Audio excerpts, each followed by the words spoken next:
Очень неприятно быть героиней трагических сюжетов из книжек, которые были написаны 2000 лет назад. Но еще более неприятно видеть, как героинями того самого сюжета каждый день становятся незнакомые и знакомые женщины. Десятки женщин, сотни женщин. Плач стоит по всей Беларуси. Рыдают матери, у которых белорусская власть силой отнимает детей. Руки ночью ищут в пустых кроватках, а некого обнять, некого приласкать. Молчат и молятся, сжав зубы, те женщины, кому угрожают забрать детей. Дети тоже плачут, в детских домах просятся домой. Но кто же их отпустит назад? Маме. Президентские дети. Так между собой в кулуарах называют изъятых детей чиновники. А те, кто непосредственно занимается изъятиями детей из семьи, как ни странно, настроены бодро и полны энтузиазма.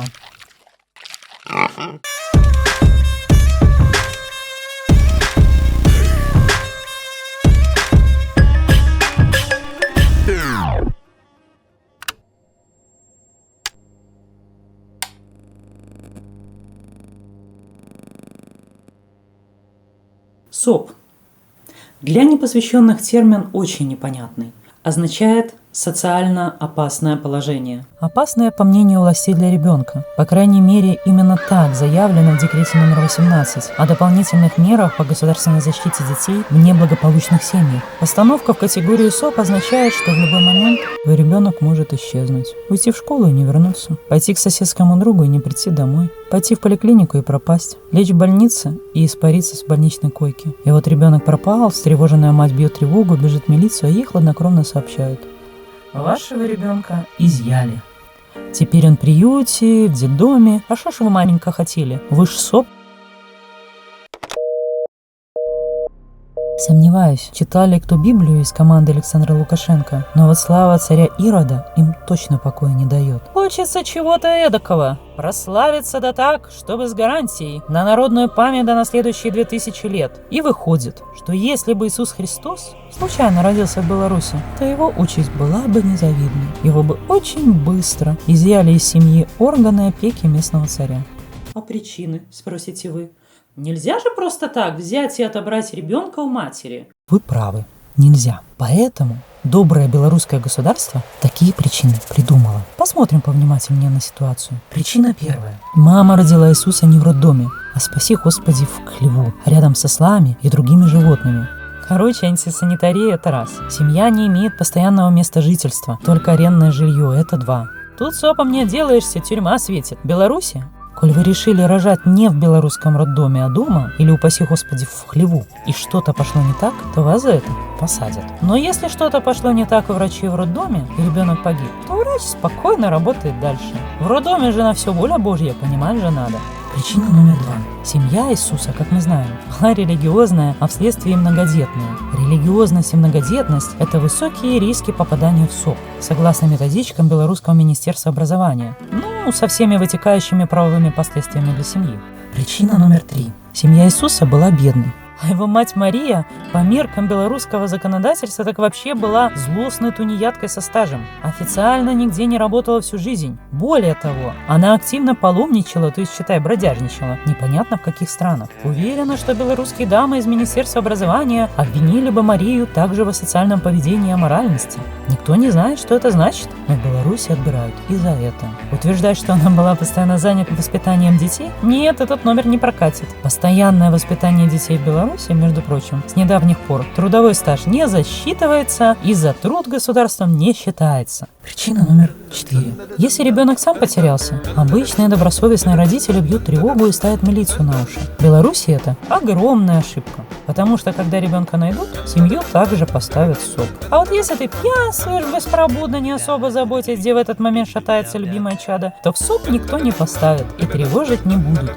Можно дальше спокойно бухать. Главное, милицию не беспокоить. Как мы помним, Иисус Христос потерялся в возрасте 12 лет при паломничестве в Иерусалим. Родители волновались и его активно искали. Так вот, при возвращении в Беларусь Иисуса и его родителей ждал бы неприятный сюрприз. Причина номер 5. Иисус был первенец, а неопытность родителя также может привести в СОП. Хотя где можно взять опыт, если детей до этого не было? А родители Иисуса, ко всем прочим своим недостаткам, были еще люди необразованные. Читать и писать не умели. Причина 6. Политическая. Семья в оппозиции к царю Ироду даже убегала от репрессий. Иисус Христос – типичный ребенок белорусской пятой колонны. Ну, вы же сами все понимаете, да?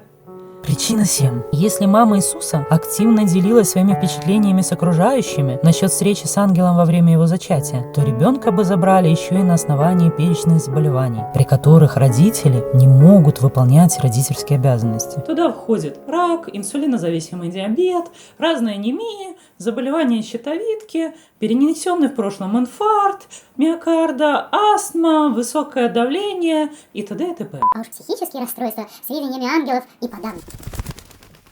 Короче, есть где разгуляться амбициозному карьеристу, который специализируется на изъятиях детей. Причина номер 8. Если бы Иосиф задумался о способе зачатия своего первенца и что-то заподозрив, начал гонять жену в состоянии алкогольного опьянения, а Мария, не дай бог, вызвала бы милицию, то семья на первых порах получила бы предупреждение. А если бы Мария продолжала упорствовать в своем нежелании терпеть побои мужа, то дальше СОП. Изъятие Иисуса. Ну, это же так мило, отобрать детей жертвы насилия. Но ведь она сама дура виновата, правда? Не знаю, была ли в те времена коммуналка, но если бы Мария с Иосифом задолжали белорусскому государству, то самое социальное государство в мире взяло бы Иисуса в заложники, пока родители не выплатят свои долги. И последнее. Так сказать, ягодка на торте. Гражданка Мария и гражданин Иосиф потери ребенка не отделались бы. У белорусского государства не забалуешь. Это не какой-то там слабак и идеалист Ирод. За каждого изъятого ребенка нужно платить. Это что-то вроде налога государству за содержание изъятого ребенка. Это около 80-100 долларов в месяц. Если детей несколько, то сумма, соответственно, умножается на количество детей.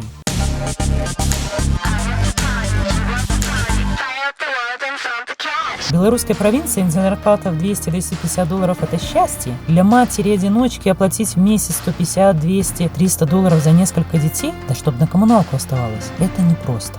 Гораздо проще научиться ходить по воде, оживлять мертвых и превращать воду в вино. Кстати, если вы испугались, что к вам в кровать нагло лезет незнакомый мужик в черном и с ботинками, то это подозрительно.